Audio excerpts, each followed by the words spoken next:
ప్రార్థించుకున్నాం. ప్రభునందు ప్రియ పరిశుద్ధ దేవుని కుమారులారా, దేవుని కుమార్తెలారా, యేసుక్రీస్తు నామంలో మీ అందరికీ వందనాలు. తండ్రి అయిన దేవునికి స్తోత్రాలు. ప్రియులారా, మరొకసారి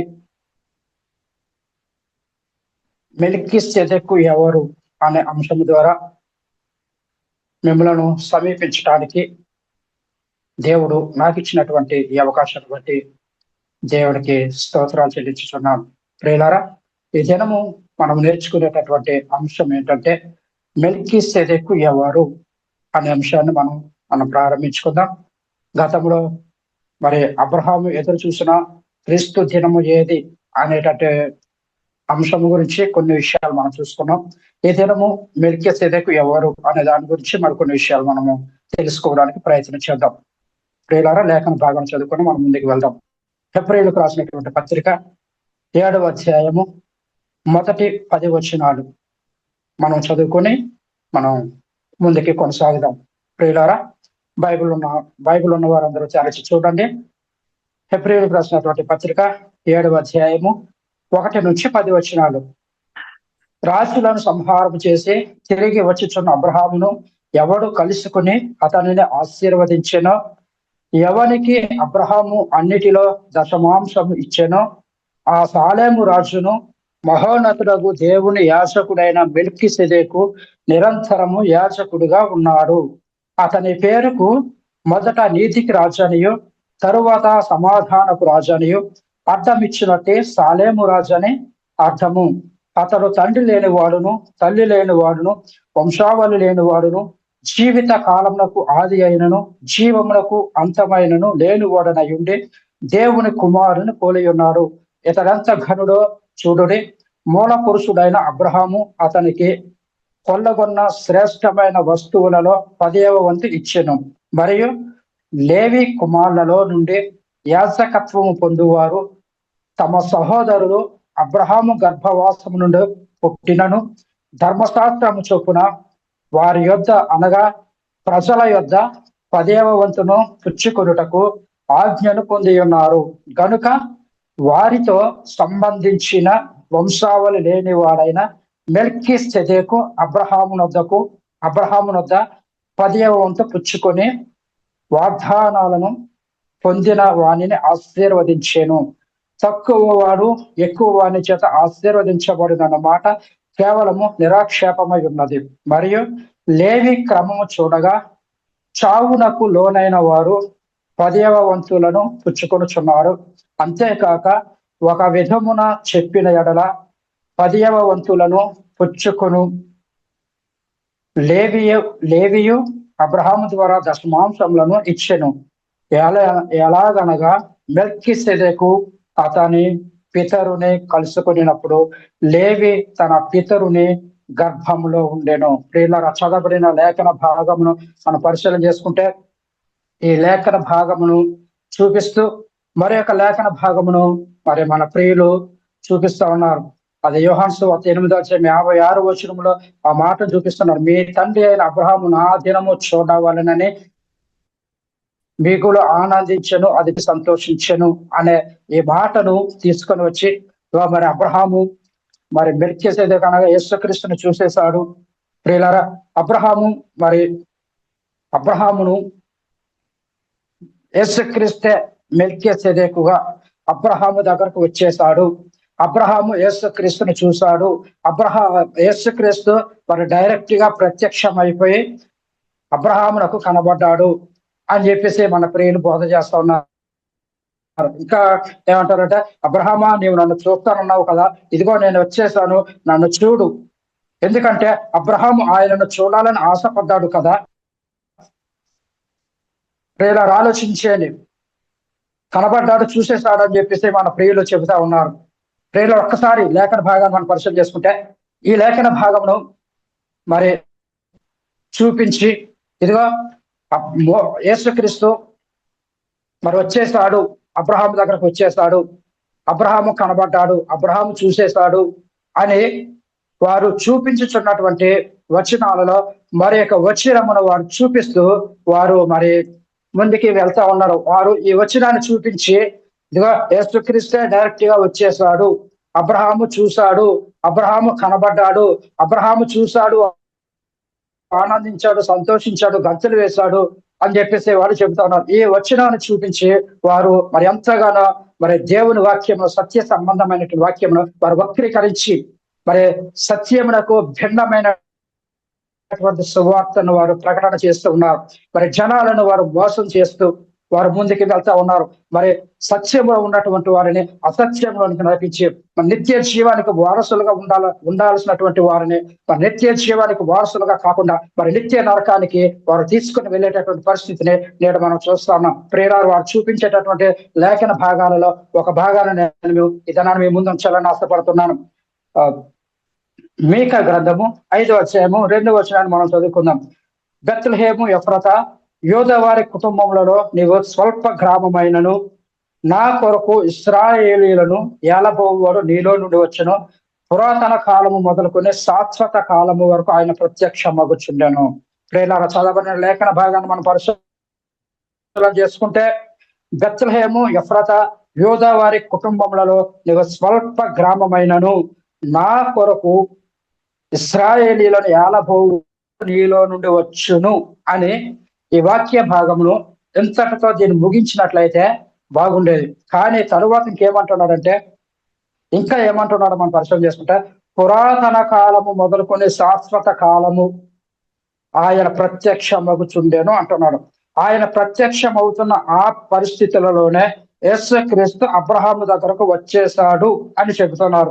ఇంకా ఏమంటున్నారంటే, ఆయన పురాతన కాలము మొదలుకునే శాశ్వత కాలము ఆయన ప్రత్యక్షం అవుతున్నాడు. కాబట్టి ఆయన నోవహు కాలంలో ఉన్నాడు, లోతు కాలంలో ఉన్నాడు, నోవహు కాలంలో వచ్చాడు, లోతు కాలంలో వచ్చాడు, అదే విధముగా అబ్రహాము కాలంలో వచ్చాడు అనేవారు మరి బోధ చేస్తున్నారు. ప్రియారా, అబ్రహాము దగ్గరకు మెల్కీసెదెకుగా వచ్చింది ఎవరంటే యేసుక్రీస్తే వచ్చేసాడు అని చెప్పేటటువంటి పరిస్థితి నేటి కాలంలో మనం చూస్తా ఉన్నాం. అయితే ఇక్కడ మనం ఎలా అర్థం చేసుకోవాలి? పురాతన కాలము మొదలుకొని శాశ్వత కాలము ఆయన ప్రత్యక్షం అవుతున్నాడు అని అంటే అర్థం ఏంటి? ఎలా అర్థం చేసుకోవాలి? మరి యేసుక్రీస్తే మరి డైరెక్ట్ గా ప్రత్యక్షం అయిపోయి ఆయన ఏదైనా చేస్తా ఉన్నాడా, లేకపోతే ఆయన ప్రత్యక్షతలో ఎలా జరిగిస్తా ఉన్నాడు? ఇది మనం అర్థం చేసుకోవాలి. యేసుక్రీస్తు డైరెక్ట్ గా వచ్చి ఆయన ప్రత్యక్షం అయిపోయి ఆయన ప్రత్యక్షతలో చేస్తా ఉన్నాడా, లేకపోతే ఆయన ప్రత్యక్షతలు ఎలా జరిగిస్తా ఉన్నాడు అనేది మనం అర్థం చేసుకోవాల్సినటువంటి అవసరం ఉన్నది. ప్రియులారా, అసలు యేసుక్రీస్తు ఇంకా ప్రత్యక్షతలు జరిగించవలసినటువంటి అవసరం ఏమున్నది? ఒకసారి ఆలోచించండి ప్రియులారా. యేసుక్రీస్తు ఇంకా కూడా ప్రత్యక్షతలను జరిగించవలసినటువంటి అవసరం ఏమున్నది? ఆయన గురించి వచనము వ్రాయబడవలసినటువంటి అవసరం ఏమున్నది? ఇది మనము అర్థం చేసుకోవాల్సినటువంటి అవసరం ఉన్నది. పురాతన కాలము మొదలుకొని శాశ్వత కాలము ఆయన ప్రత్యక్షమవుతూ ఉండేను అని అంటున్నాడు. అయితే ఇక్కడ మనము చూసుకుంటే యేసుక్రీస్తు రక్షకుడుగా ఎప్పుడు నియమించబడ్డాడు? సరే ఆలోచించండి ప్రియుల. పురాతన కాలం మొదలు శాశ్వత కాలం వరకు ఆయన ప్రత్యక్షం అవుతూ ఉన్నాడు అనేసి అంటే మరి యేసుక్రీస్తు రక్షకుడుగా మరి ఎప్పుడు నియమించబడ్డాడు? ఎప్పుడైనా ఆలోచించారా? ఆయన రక్షకుడుగా ఉండటానికి ఎప్పుడు నియమించబడ్డాడు? ఆయన జగత్తు పునాది వేయబడకం నుండి ఆయన రక్షకుడుగా నియమింపబడ్డాడు. జగత్తు పునాది వేయబడక ముందు నుంచే యేసుక్రీస్తు రక్షకుడుగా ఉండటానికి నియమింపబడి ఉన్నాడు. ప్రియులారా, ఆలోచించండి, అర్థం చేసుకోవడానికి ప్రయత్నం చేయండి. అయితే ప్రియులారా, యేసుక్రీస్తు రక్షకుడుగా ఉండటానికి నియమించబడినప్పటికీ కూడా అప్పటి నుండి ఆయన ఎప్పుడైతే జగత్తు పునాది వేయబడక మునిపే రక్షకుడుగా ఉండటానికి నియమించబడ్డాడో అప్పటి నుండి కూడా తన ప్రత్యక్షతలను రక్షకుడు హోదాలో తన ప్రత్యక్షతలను కనబరుస్తూ వస్తున్నాడు. అర్థం చేసుకోండి. ఎప్పుడైతే జగత్తు పునాది వేయబడక మునిపే ఆయన రక్షకుడుగా ఉండటానికి నియమించబడ్డాడో ఆయన నియమించబడిన దగ్గర నుంచి కూడా ఆ యేసుక్రీస్తు తన ప్రత్యక్షతలను కనబరుస్తూనే ఉన్నాడు. ఎలా కనబరుస్తున్నాడు? ఆయన వచ్చేసి ఆయన తన కార్యాలను జరిగించడం కాదు, ఆయన డైరెక్ట్ గా వచ్చేసి ఆయనే తన కార్యాలను ఆయన జరిగించుకోవడం కాదు. ప్రియులారా, చూద్దాం ఒకసారి లేఖన భాగాన్ని చూద్దాం. పేతురు రాసినటువంటి మొదటి పత్రిక 1వ అధ్యాయము 20వ వచనాన్ని మనం పరిశీలన చేసుకుందాం. ఆయన జగత్తు పునాది వేయబడక మునిపే నియమింపబడెను గాని తన్ను మృతులలో నుండే లేపి తనకు మహిమనిచ్చిన దేవుని ఎడల తన ద్వారా విశ్వాసులైన మీ నిమిత్తము కడవరి కాలములందు ఆయన ప్రత్యక్షపరచబడెను. కాగా మీ విశ్వాసమును నిరీక్షణయు దేవుని యందు ఉంచబడి ఉన్నవే. ప్రియులారా, ఆయన తన ప్రత్యక్షతలను ఎలా కనబరుస్తూ ఉన్నాడు అనేది మనము పరిశీలన చేసుకుంటే, దేని కోసము ఆయన నియమించబడి ఉన్నాడు, దేని కోసము తన ప్రత్యక్షతలను కనబరుస్తూ ఉన్నాడు. ఆయన రక్షకుడుగా నియమింపబడ్డాడు. రక్షించే కార్యక్రమంలో మరి ఆయన తన ప్రత్యక్షతలను కనబరుస్తూ ఉన్నాడు. ప్రియులారా, ఆయన రక్షకుడుగా నియమింపబడ్డాడు. ఆయన మరి ఆలోచించేయండి ప్రియులారా, తన ప్రత్యక్షతలను ఏ విధంగా కనబరుస్తున్నాడు, యేసుక్రీస్తు ప్రభువు తన ప్రత్యక్షతలను ఏ విధంగా కనబరుస్తూ ఉన్నాడు అనేది మనం పరిశీలన చేసుకుంటే, దేని కోసము ఆయన నియమింపబడ్డాడు, దేని కోసము ఆయన తన ప్రత్యక్షతలను కనబరుస్తూ ఉన్నాడు, ఆయన రక్షకుడుగా నియమింపబడ్డాడు. రక్షించే కార్యక్రమంలో ఆయన తన ప్రత్యక్షతను కనబరుస్తూ ఉన్నాడు. అయితే ఎలా అనేసి మనం పరిశీలన చేసుకుంటే, కొరింథీయులకు రాసినటువంటి మొదటి పత్రిక 10వ అధ్యాయము 4వ వచనాన్ని మనం పరిశీలన చేసుకున్నాం. ప్రియులారా, అందరూ ఆత్మ సంబంధమైన ఒకే పానీయమును పానము చేసిరి.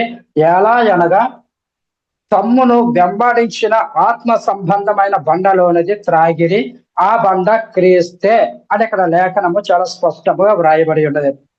ప్రియులారా, ఆ బండ క్రీస్తే అని అంటున్నాడు.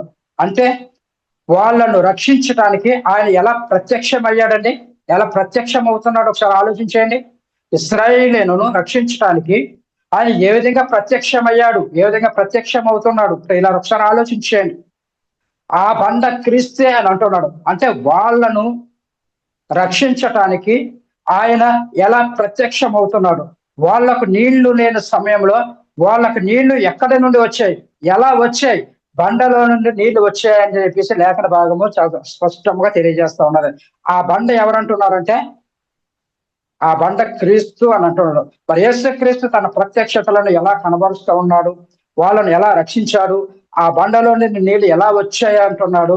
ఆ బండలో నుండి నీళ్లు ఎవరు రప్పించారు, ఎలా రప్పించారు అంటే ప్రియులారా, దేవుడు యేసుక్రీస్తును దేని కోసము నియమించాడు అనేది మనకు అర్థం కావాలి. ఆ బండలోంచి నీళ్ళు వచ్చాయంటే ప్రియులారా, మరి దేవుడు యేసుక్రీస్తును దేని కోసము నియమించాడు ఒకసారి ఆలోచించి. బండలోంచి నీళ్లు వచ్చాయి అంటున్నాడు. ఆ బండలోంచి నీళ్లు ఎవరు రప్పించారు, ఎలా రప్పించారు, ఈ బండలో నుండి నీళ్లు రప్పించింది ఎవరు? మోసే రప్పించాడా, లేక దేవుడు యేసుక్రీస్తు ద్వారా రప్పించాడా? దేవుడు యేసుక్రీస్తు ద్వారా దేనికోసం నియమించబడ్డాడు? రక్షకుడుగా ఉండటానికి నియమించాడు. దేవుడు యేసుక్రీస్తును రక్షకుడుగా నియమిస్తే తన పనిని ఎప్పటి నుంచి ఆయన జరిగిస్తా ఉన్నాడు అని మనం పరిశీలన చేసుకుంటే, పురాతన కాలము మొదలుకొని శాశ్వత కాలము ఆయన ప్రత్యక్షమవుతూ ఉన్నాడు అని చెప్పేసి లేఖన భాగము చాలా స్పష్టంగా తెలియజేస్తుంది. పురాతన కాలం మొదలుకొని శాశ్వత కాలము ఆయన ప్రత్యక్షం అవుతూ ఉండేను అని చెప్పేసి అంటూ ఉన్నాడు. ప్రియులారా, ఒకసారి ఆలోచించండి. బండలో నుండి నీళ్లు త్రాగారు అంటున్నారు. ఆ బండ క్రీస్తే అంటున్నారు. బండ క్రీస్తు ఎలా అవుతాడు ఒకసారి ఆలోచించండి. బండలోంచి నీళ్ళు వచ్చాయి, ఆ నీళ్ళు వీళ్ళందరూ త్రాగారు, ఆ బండ క్రీస్తే అని అంటున్నారు. బండ క్రీస్తు ఎలా అవుతాడు ఇప్పుడు ఆయన ఆలోచించారా? ఆ బండ క్రీస్తే అని చెప్పేసి లేఖన భాగం సెలవిస్తుంది. అయితే ఆ బండ క్రీస్తు ఎలా అవుతాడు అంటే అదే ఆయన ప్రత్యక్షత. అంటే యేసుక్రీస్తు బండ ద్వారా నీళ్లు రప్పించి వాళ్ళను రక్షించాడు కాబట్టి ఆ బండను ఏమంటున్నారు అంటే క్రీస్తు అని అంటున్నారు. అది ఆయన ప్రత్యక్షత, అది అర్థం చేసుకోవాలి, అది మనం గ్రహించవలసినటువంటి అవసరం ఉన్నది. ఆ వాళ్ళను రక్షించటానికి బండలో నుంచి నీళ్లు రప్పించాడు, అది ఆయన ప్రత్యక్షత. అది అర్థం చేసుకోవాలి. అది అర్థం చేసుకోకుండా అబ్రహాము నా దినము చూడాలని ఆశపడ్డాడు, అబ్రహాము నా దినము చూడాలనుకున్నాడట, చూసి మిగులు సంతోషించాడట. యేసుక్రీస్తే మెల్కీసెదెకుగా కనబడ్డాడు అని చెప్పేసి చెబుతా ఉన్నారు. ప్రియులారా, వాళ్ళు చెప్పేది బైబిల్ ఖండిస్తా ఉన్నది. వాళ్ళు చెప్పిన దానిని బైబిల్ ఒప్పుకోవటం లేదు, బైబిల్ సమర్థించటం లేదు. వారు చెప్పేవన్నీ అబద్ధాలని చెప్పేసి బైబిల్ ఖండిస్తూ ఉన్నది. ప్రియులారా, ఇంకో మాట చూద్దాం. రోమిలికి రాసిన పత్రిక 9వ అధ్యాయం 33వ వచనంలో మనం పరిశీలన చేసుకుంటే, ఇదిగో నేను అడ్డు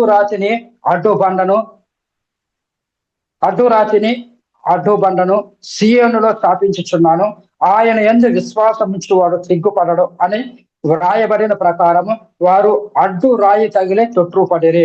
అదేవిధంగా పేతురు రాసినటువంటి మొదటి పత్రిక 2వ అధ్యాయం 7వ వచనంలో కూడా మనం చూసుకుంటే, విశ్వసించుచున్న మీకు ఆయన అమూల్యమైన వాడు, విశ్వసింపని వారికైతే ఇల్లు కట్టువారు ఏ రాతిని నిషేధించారో అదే మూలకు తలరాయి ఆయను, మరియు అది అడ్డు రాయయు అడ్డు బండయు ఆయను. అంటే యేసు క్రీస్తుని గూర్చిన ప్రవచనము, యేసు క్రీస్తును మరి ఎవరైతే విశ్వసించలేదో అది వాళ్లకు అడ్డు రాయి అయిందని చెప్పేసి చెబుతా ఉన్నాడు. ప్రియులారా, విశ్వసింపని వారికైతే ఇల్లు కట్టువారు ఏ రాతిని నిషేధించారో అదే మూలకు తలరాయి ఆయను అని చెప్పేసి లేఖనము చాలా స్పష్టంగా తెలియజేస్తాం. మరియు అది అడ్డు రాయియో అడ్డు బండయో ఆయన అని చెప్పేసి లేఖనంలో చాలా స్పష్టంగా వ్రాయబడింది. ప్రియుల, ఇక్కడ మూలకు తలరాయి ఆయను అంటే రాయి గురించి చెబుతున్నాడా? స్వరాలోచించేది. ఇల్లు కట్టువారు నిషేధించిన రాయి అది మూలకు తలరాయి ఆయన అని చెప్పేసి లేఖనంలో వ్రాయబడి ఉన్నది. అంటే రాయి, స్వరాలోచించండి ప్రియులారా, ఒక్కసారి ఆలోచించండి.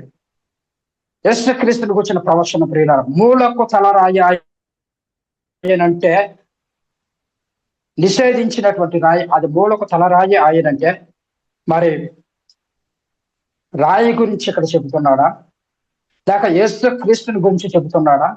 అంటే యేసు క్రీస్తుని గురించి చెబుతున్నాడు. మరి ఇక్కడ మనం పరిశీలన చేసుకుంటే, ఇశ్రాయేలీలు ఐగుప్తు బానిసత్వంలో ఉన్నారు.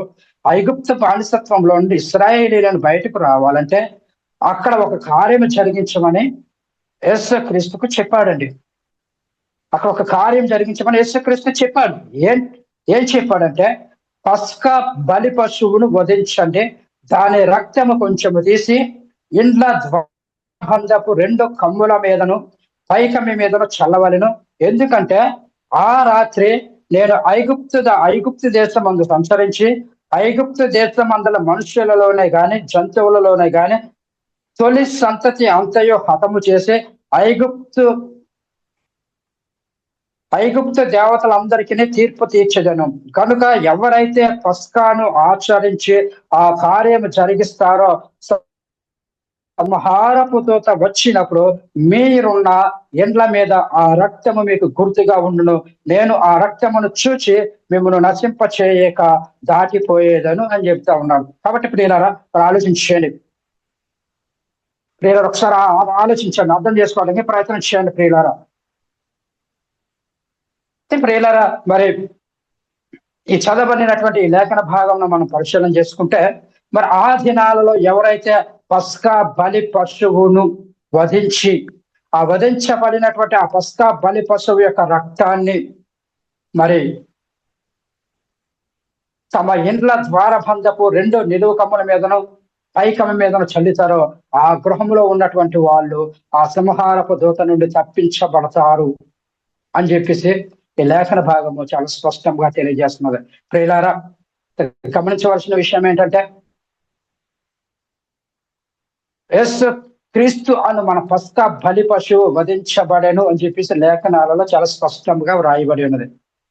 కొరింథీయులకు రాసినటువంటి మొదటి పత్రిక 5వ అధ్యాయం 7వ వచనంలో మనం పరిశీలన చేసుకుంటే, మీరు పులిపిండి లేని వారు గనుక కొత్త ముద్ద అవుటకై పాతదైన పులిపిండిని తీసి పారవేయుడి. ఇంతేగాక క్రీస్తు అను మన పస్కా బలి పశువు వధించబడను. ప్రియులారా, అక్కడ గమనించండి, అక్కడ వధించబడింది ఎవరు? అక్కడ సంహారపు దూత నుంచి రక్షించింది ఎవరు?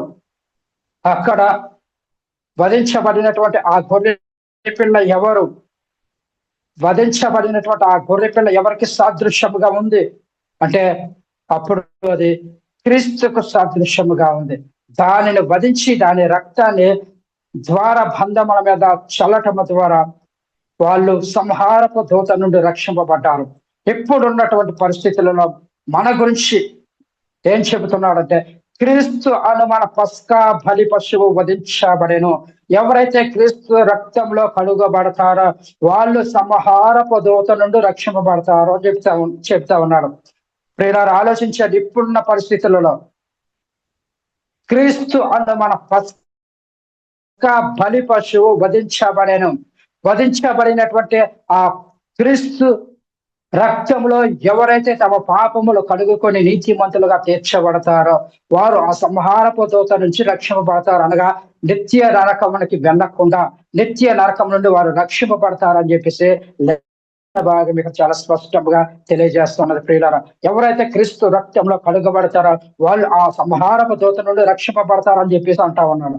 అయితే అక్కడ ప్రత్యక్షమైన ఆ గొర్రె పిల్ల ఎవరు, ఆ సంహారపు దూత నుండి రక్షించిన ఆ పస్కా బలి పశువు ఎవరు అనే మనం పరిశీలన చేస్తే వాళ్ళను రక్షించడానికి అక్కడ పస్కా బలి పశువును వధించబడింది. ఇప్పుడు మనలను రక్షించడానికి కూడా పస్కా బలి పశువు వధించబడింది అని చెబుతున్నాడు. అంటే ఇశ్రాయేలీలను సంహారపు దూత నుండి రక్షించడానికి అక్కడ వధించబడినటువంటి గొర్రె పిల్ల దేనికి సాదృశ్యముగా ఉంది అంటే అది క్రీస్తుకు సాదృశ్యముగా ఉన్నది. ప్రియులారా, అంటే క్రీస్తు ప్రత్యక్షతలు పురాతన కాలము మొదలుకొని శాశ్వత కాలము వరకు ఆయన ప్రత్యక్షమవుతూ వచ్చాడు. ప్రియులారా, ఆలోచించండి. మరొక లేఖన భాగాన్ని చూద్దాం. నిర్గమకాండం 12వ అధ్యాయం 21 నుంచి 24 వచనాలు మనం చదువుకుంటే, కాబట్టి మోషే ఇశ్రాయేలీల పెద్దలను అందరినీ పిలిపించి వారితో ఇట్లైనను, మీరు మీ కుటుంబముల చొప్పున మందలో నుండి ఒక పిల్లను తీసుకుని పస్కా బలి పశువును వధించుడి. మరియు ఇస్సోపు కుంచె తీసుకుని పల్లెములోనున్న రక్తంలో దాన్ని ముంచి ద్వారబంధపు పైకమ్మి 2 నిలువ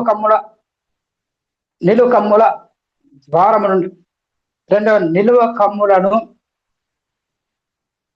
కమ్ములకును పల్లెములోని రక్తమును తాకింపవలను.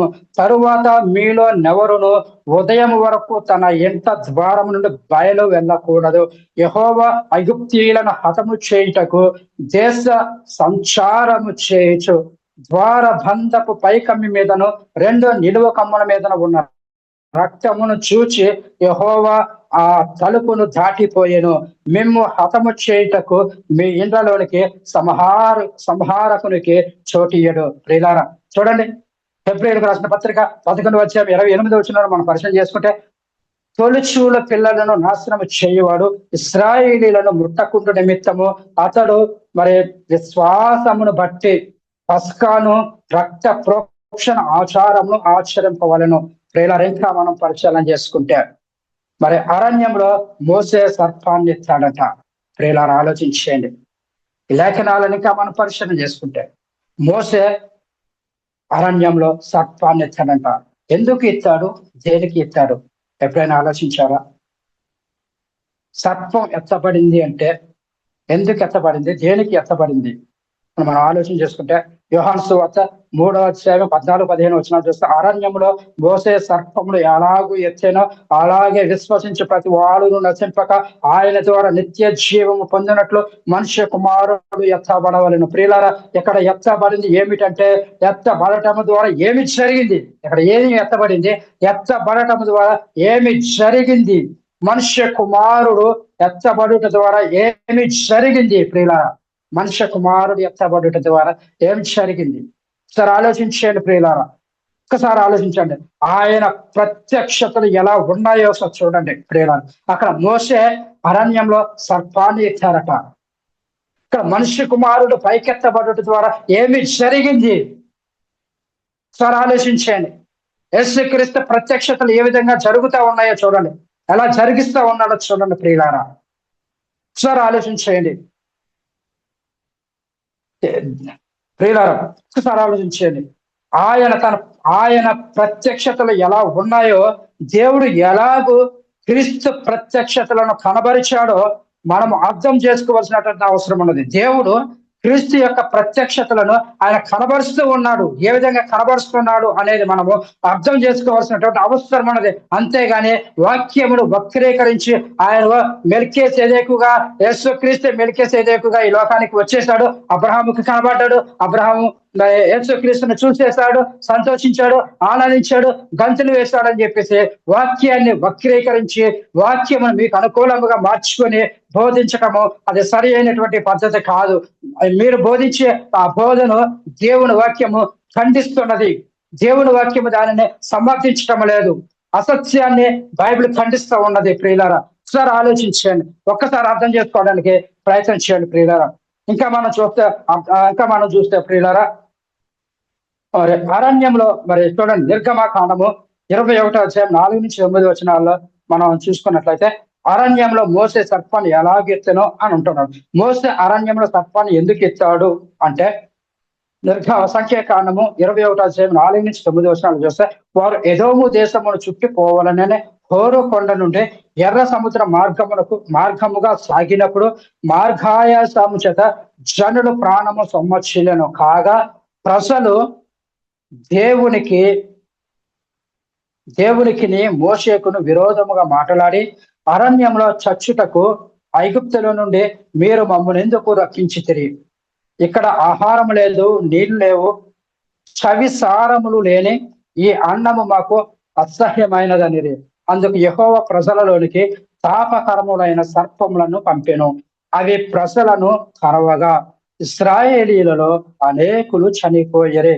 కాబట్టి ప్రజలు మోసే యొద్దకు వచ్చి, మేము యెహోవాకును నీకును విరోధముగా మాట్లాడి పాపము చేసితిమి. యెహోవా మా మధ్య నుండి ఈ సర్పములను తొలగించినట్లు ఆయనను వేడుకొనమనిరే. మోసే ప్రజల కొరకు ప్రార్థన చేయగా యెహోవా తాపకరమైన సర్పము వంటి ప్రతిమను చేయించి స్తంభం మీద పెట్టము. అప్పుడు కరవబడిన ప్రతి వాడును దాని వైపు చూచి బ్రతుకునని మోసేకు సెలవిచ్చెను. కాబట్టి మోసే ఇత్తడి సర్పము ఒకటి చేయించి స్తంభం మీద దానిని పెట్టాను. అప్పుడు ఆ సర్పపు కాటు తినిన ప్రతి వాడును ఆ ఇత్తడి సర్పమును నిదానించి చూచినందున బ్రతికెను. ప్రియులారా, చదవబడిన లేఖన భాగమును మనం పరిశీలన చేసుకుంటే, సర్పము చేత కరవబడిన ప్రతి వాడును ఆ ఇత్తడి సర్పమును నిదానించి చూచినందున బ్రతుకుతాడు అని చెప్పేసి లేఖనములలో చాలా స్పష్టముగా వ్రాయబడి ఉన్నది. ప్రియులారా, ఇప్పుడు అదే ఘట సర్పము చేత కాటు వేయబడిన ప్రతి వాడును నిత్య నరకానికి వెళ్ళుటకు సిద్ధముగా ఉన్నాడు. ప్రియులారా, ఆ రోజు దేవుడు మరి ఇశ్రాయేలీయులు దేవుని మీద మోషే మీద సనుగుకొనుట ద్వారా మరి దేవుడు తాపకరమైనటువంటి అవిష సర్పాలను వారి మధ్యలోనికి పంపించినప్పుడు ఆ సర్పం యొక్క కాటు తినిన ప్రతి వాడును వాడు మరణిస్తా ఉన్నాడు. ప్రియులారా, ఇప్పుడు కాలంలో కూడా మనం పరిశీలన చేసుకుంటే మరి ప్రియులారా, అదే మహాఘట సర్పము చేత కాటు వేయబడిన ప్రతి వాడును నిత్య నరకానికి వెళ్ళుటకు సిద్ధముగా ఉన్నాడు. నిత్య నరకానికి వెళ్ళిపోవడానికి వారు సిద్ధముగా ఉన్నారు. ప్రియులారా, అంటే మరి ఎప్పుడైతే వాడు యేసుక్రీస్తు యొక్క శిలువ వైపు చూస్తే వాడు ఆత్మ సంబంధముగా బ్రతుకుతాడు, అంటే నిత్యము జీవించేటటువంటి పరిస్థితి. ఎప్పుడైతే అక్కడ ఇశ్రాయేలు అరణ్యంలో ఎత్తబడినటువంటి ఆ ఇత్తడి సర్పాన్ని నిదానించి చూచినప్పుడు వారు బ్రతుకుతున్నారు. అలాగే ఇప్పుడున్నటువంటి కాలంలో ఆ మహాఘట సర్పమైనటువంటి సాతాను చేత బంధింపబడినటువంటి వారు, సాతాను చేత ఏడవబడినటువంటి వారు నిత్య నరకానికి వెళ్ళుటకు సిద్ధముగా ఉన్నారు. నిత్య నరకానికి వెళ్ళుటకు సిద్ధముగా ఉన్నటువంటి వారు ఎప్పుడైతే యేసుక్రీస్తు శిలువ వైపు చూస్తారో అప్పుడు వాళ్ళు రక్షింపబడతారు. వారు నిత్యము జీవించేటటువంటి పరిస్థితి ఉన్నది. ప్రియులారా, వారు ఆత్మ సంబంధంగా బ్రతుకుతారు, వారు శరీర సంబంధంగా బ్రతుకుతారని లేఖనం చెప్పడం లేదు. మనిషి ఆయుస్సు 70 సంవత్సరములు, అధిక బలం ఉంటే 80 సంవత్సరములు, అయినను వాటి వైభవము ఆయాతమే, దుఃఖమే అని చెప్పేసి లేఖనం సెలవిస్తున్నది. ప్రియులారా, యేసుక్రీస్తు శిలువ వైపు చూస్తే నువ్వు ఆత్మ సంబంధముగా బ్రతుకుతావు, అంటే నిత్యము జీవించేటటువంటి పరిస్థితి ఉన్నది. ప్రియులారా, ఒకసారి ఆలోచించండి. మరి ఈ కాలంలో కూడా మరి ప్రియులారా, యేసుక్రీస్తు శిలువకు సాదృశ్యముగా ఏమున్నది అని మనం ఒకసారి పరిశీలన చేసుకుంటే ఇత్తడి సర్పము ఉంది. ఆ రోజు అక్కడ అరణ్యంలో ఎత్తబడినటువంటి ఆ సర్పము దేనికి సాదృశ్యముగా ఉన్నదంటే యేసుక్రీస్తు ప్రభు యొక్క శిలువకు సాదృశ్యముగా ఉన్నది. ప్రియులారా, ఆ కాలంలో సర్పము కాటు వేసేది, మరియు ఈ కాలంలో కూడా సర్పము కాటు వేస్తుంది. ఆ కాలంలో సర్పము ఎలాగైతే కాటు వేస్తుందో ఈ కాలంలో కూడా, ప్రస్తుత కాలంలో కూడా సర్పము కాటు వేస్తా ఉన్నది. ఏ సర్పము కాటు వేస్తుంది అంటే అది మహాఘట సర్పం అనగా సాతానుడు. సాతానుడు కాటు వేస్తా ఉన్నాడు. ఎందుకంటే మరి నిత్యాగ్ని గుండం అనేది ఎవరి కొరకు సిద్ధపరచబడి ఉన్నదని చెప్పి లేఖనం సెలవిస్తున్నదంటే సాతానుకు, వాడి అనుచరులకు నిత్యాగ్ని గుండము సిద్ధపరచబడి ఉన్నది. అయితే వాడేం చేస్తున్నాడంటే వాడి అనుచరులు మాత్రమే కాకుండా వాడికి అనుకూలముగా ఉండటానికి మరికొంతమందిని సంఘాలలోనికి ప్రవేశపెట్టేసి మరి వారితో పాటు అనేక మందిని మరి దేవునిలో విశ్వాసగా ఉండకుండా, నిత్య జీవమును స్వతంత్రించుకోకుండా నిత్య నరకానికి అనేకులను నడిపిస్తా ఉన్నారు. అనేకమైనటువంటి అబద్ధ బోధలను బోధిస్తూ మరి దేవుని వాక్యమును ఉన్నది ఉన్నట్లుగా చెప్పకుండా, దేవుని వాక్యమును వక్రీకరించి సత్య సంబంధమైనటువంటి వాక్యంను, దేవుని ఆత్మ మూలముగా పలకబడినటువంటి వాక్యములను వారు వక్రీకరించి భౌతికముగా వారు అర్థం చేసుకొని భౌతిక సంబంధమైన రీతిలో వారు బోధలు చేస్తా ఉన్నారు. ప్రియులారా, ఈ అసత్య బోధ విన్నటువంటి వారు ఈ సర్పము చేత కాటు వేయబడుతున్నారు. అనగా ఆ మహాఘట సర్పమైనటువంటి సాతాను చేత ఏడవబడుతున్నారు. ఎక్కడికి ఏడవబడుతున్నారంటే నిత్య నరకానికి ఏడవబడుతున్నారు. ప్రియులారా, నిత్య నరకానికి వెళ్ళే ప్రతి వాడు కూడా యేసు శిలువ వైపు చూస్తే బ్రతికేటటువంటి పరిస్థితి ఉన్నది. సాతానుడు అనేకులను మరి నిత్య నరకానికి నడిపిస్తున్నటువంటి ఈ సందర్భంలో మరి ఎవరైతే యేసుక్రీస్తు శిలువ వైపు చూస్తారో వారు బ్రతికేటటువంటి పరిస్థితి ఉన్నది. ఆయన ప్రత్యక్షతలో మరి ఎలా ప్రత్యక్షం అవుతూ ఉండేవాడో ఒకసారి చూడండి ప్రియులారా, ఎలా రక్షిస్తూ ఉండేవాడు ఒకసారి పరిశీలన చూడండి ప్రియులారా. అర్థమవుతుందా? ఆయన ప్రత్యక్షతలు ఏ విధంగా ఉంటున్నాయో, ఆయన ఏ విధంగా ప్రత్యక్షం అవుతూ వచ్చాడో మనకేమైనా అర్థమవుతుందా? ప్రియులారా, ఒకసారి ఆలోచించేయండి. ఆయన ప్రత్యక్షతలు ఎలా ఉన్నాయి?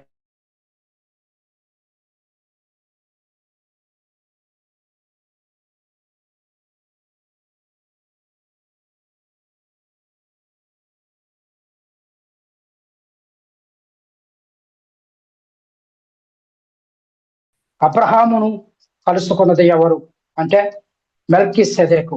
ఈ మెల్కీసెదెకు ఎవరిని పోలి ఉన్నాడంటే దేవుని కుమారుని పోలి ఉన్నాడు. కాబట్టి అబ్రహాము దగ్గరకు వచ్చింది ఎవరు అంటే యేసుక్రీస్తు. యేసుక్రీస్తే వచ్చేసాడా? కాదు ప్రియులారా, యేసుక్రీస్తు కాదు. కనుక ప్రియులారా ఒకసారి ఆలోచించండి. అదే మరి అబ్రహాము దగ్గరకు యేసుక్రీస్తు వచ్చేస్తుంటే మరి యేసుక్రీస్తు ఎన్నవసారి భూమి మీదకి రాబోతున్నాడు? ఎన్నవసారి ఆయన వచ్చేది? మొదటిసారిగా ఆయన మరి దేవుడు తన కుమారుని పాప శరీరాకారంతో లోకానికి పంపించాడు. మరి ఆయన రెండవసారి మరలా భూమి మీదకి మధ్యాకాశంలోనికి ఆయన రాబోతున్నాడు అని లేఖనం సెలవిస్తున్నది. మరి ఆయన రెండోసారి రాబోతున్నాడు. మొదటిసారి వచ్చాడు, మళ్ళా రెండోసారి రాబోతున్నాడు. మరి ఈ మధ్య కాలంలో మరి ఏ విధంగా ఆయన ప్రత్యక్షమయ్యాడు? అబ్రహాముకు ప్రత్యక్షమైపోయాడు యేసుక్రీస్తు. మెల్కీసెదెకుగా యేసుక్రీస్తే మెల్కీసెదెకుగా వచ్చేసాడు, ప్రత్యక్షం అయిపోయాడు అని చెప్పేసి చెప్తా ఉన్నారు. అయితే ప్రియులారా, ఎన్నిసార్లు వస్తాడు ఆయన? ఎన్నిసార్లు వస్తాడనే లేఖనం సెలవిస్తా ఉన్నది. ఆయన ఎలా ఒకసారి అర్థం చేసుకోవడానికి ప్రయత్నం చేయండి. యేసుక్రీస్తు మరి పౌలుకు కనబడ్డాడా? కనబడ్డాడు. ఏ విధంగా కనబడ్డాడు? వాక్యాలు చదువుకున్నాం. అపోస్తలుల కార్యముల గ్రంథము 9వ అధ్యాయము 3-4 వచనాలు. ఆయన ప్రయాణము చేయొచ్చు దమస్కు దగ్గరకు వచ్చినప్పుడు అకస్మాత్తుగా ఆకాశం నుండి ఒక వెలుగు అతని చుట్టూ ప్రకాశించెను. అప్పుడు అతడు నేల మీద పడి, సౌలా సౌలా, నీవేళ నన్ను హింసించుచున్నావని తనతో ఒక స్వరము పలుకుట వినెను. ఇక్కడ సౌలు ప్రియులారా, చదవని లేఖన భాగాన్ని పరిశీలన చేసుకుంటే ఇక్కడ సౌలుకు ఎలా కనబడ్డాడు? ఇక్కడ అబ్రహాము దగ్గరకు వచ్చిన మెల్కీసెదెకు ఎలా కనబడ్డాడు? మెల్కీసెదెకుకు అబ్రహాము ఏమైనా ఇచ్చాడా అంటే ఇచ్చాడు. ఏమి ఇచ్చాడంటే ఇతడంత ఘనుడో చూడుడి, మూల పురుషుడైన అబ్రహాము అతనికి కొల్లగొన్న శ్రేష్టమైన వస్తువులలో 10వ వంతు ఇచ్చాను. ఇక్కడ యేసుక్రీస్తు పౌలుకు ఎలా కనబడ్డాడు? పౌలు చెబుతూ ఉన్నాడు కదా, యేసుక్రీస్తు నాకు కనబడ్డాడు, నాకు ప్రత్యక్షమయ్యాడు అని చెప్పేసి పౌలు చెప్తున్నాడు కదా.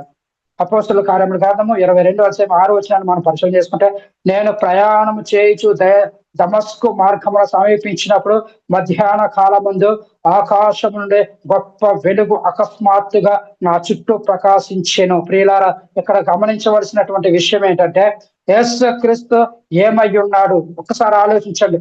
యేసుక్రీస్తు ఆది యందు ఎక్కడ ఉన్నాడు? ఆది యందు యేసుక్రీస్తు మరి దేవుని యొద్ద ఉన్నాడు.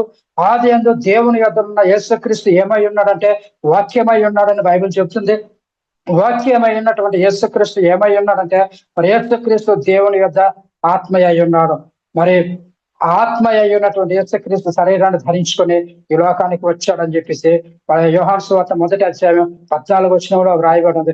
ఆ వాక్యము శరీరధారి కృపా సత్య సంపూర్ణుడుగా మన మధ్య నివసించేను అని చెప్పేసి లేఖన భాగం చాలా స్పష్టంగా వ్రాయబడి ఉన్నది. ప్రియులారా, ఇంకా మనం పరిశీలన చేసుకుంటే మరి యేసుక్రీస్తు వారు మరి తాను ధరించుకున్నటువంటి శరీరమును మరి ఆత్మ సంబంధమైన శరీరంగా ఎక్కడ మార్చుకున్నాడు అని మనం పరిశీలన చేస్తే, రోమపత్రిక 1 అధ్యాయం 5 వచనం చూస్తే, యేసుక్రీస్తు శరీరమును బట్టి దావీదు సంతానంగాను మృతులలో నుంచి పునరుత్థానుడైనందున మరి పరిశుద్ధమైన ఆత్మను బట్టి దేవుని కుమారుడిగా ప్రభావంతో నిరూపింపబడిన. ప్రియులారా, గమనించవలసిన విషయం ఏంటంటే, అబ్రహాము దగ్గరకు వచ్చిన మెల్కీసెదెకు ఎవరు అనేసి మనము పరిశీలన చేసుకుంటే, ఆయనకు ఉన్న క్యారెక్టర్స్ అన్ని కూడా మరి యేసుక్రీస్తు కలిగి ఉన్నాడు. యేసుక్రీస్తు అంటే దేవుని కుమారుని పోలి ఉన్నాడంటే యేసుక్రీస్తే వచ్చేసాడు అని నేటి కాలంలో మరి బోధకులు మరి బోధిస్తా ఉన్నారు. ప్రియులారా, ఒకసారి ఆలోచించేయండి. ప్రియులారా, యేసుక్రీస్తు ఆయన డైరెక్ట్ గా ప్రత్యక్షము కాలేదు.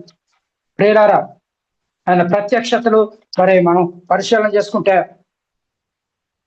ఆయన ఒక్కసారి మనం జ్ఞాపకం చేసుకున్నట్టు ప్రియులారా, వారి వాక్య భాగాన్ని చదివి మరి పురాతన కాలం మొదలుకొని శాశ్వత కాలం వరకు ఆయన ప్రత్యక్షం అవుతున్నాడంటే ఆయన ఏ విధంగా ప్రత్యక్షం అవుతున్నాడో అర్థం చేసుకోవాల్సినటువంటి అవసరం ఉన్నది.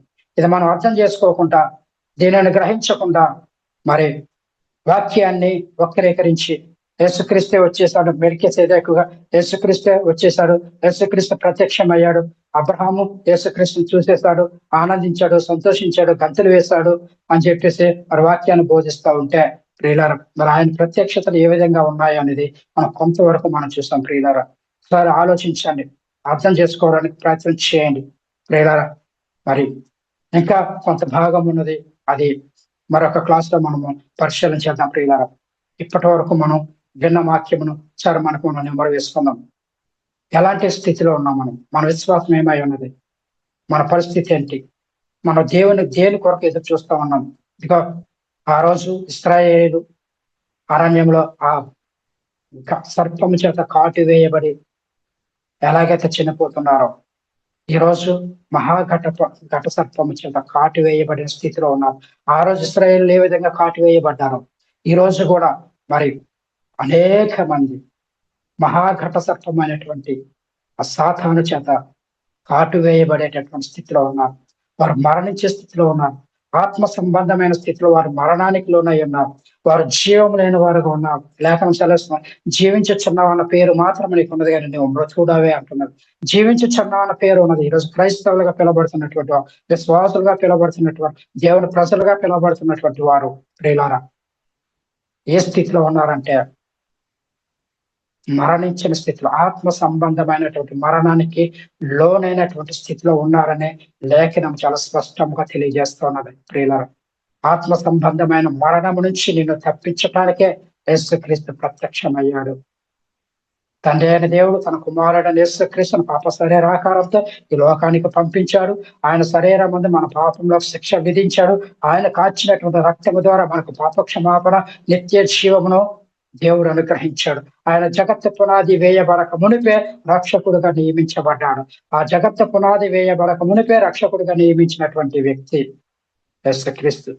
ఆ రక్షకుని వైపు మనం చూడాలి. సర్పపు కాటి వేయబడిన ప్రతి వాడును ఆ మోసే అరణ్యంలో ఎత్తినటువంటి ఆ సర్పం వైపు ఏ విధంగా చూసి వారు రక్షింపబడ్డారో, ఈ రోజు కూడా మరి సాతాను చేత ఏడవబడుతున్నటువంటి వారు యేసుక్రీస్తు శిలువ వైపు మనం చూసినట్లయితే మనకు రక్షణ ఉన్నది ప్రియులారా. మనం రక్షించబడేటటువంటి అవకాశం ఉన్నది.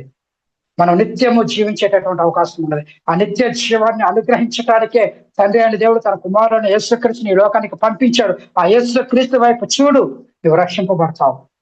ఆ యేసుక్రీస్తు వైపు చూడు. పురాతన కాలం నుంచి శాశ్వత కాలం అంతే. శాశ్వత కాలం వరకు ప్రత్యక్షం అవుతున్నాడంటే సమూయేలు మొదలుకొని ఎందరు ప్రవక్తలు ప్రవచించారు. ఆ ప్రవక్తలందరూ కూడా ఈయన గురించే ప్రవచించారు ప్రియులారా.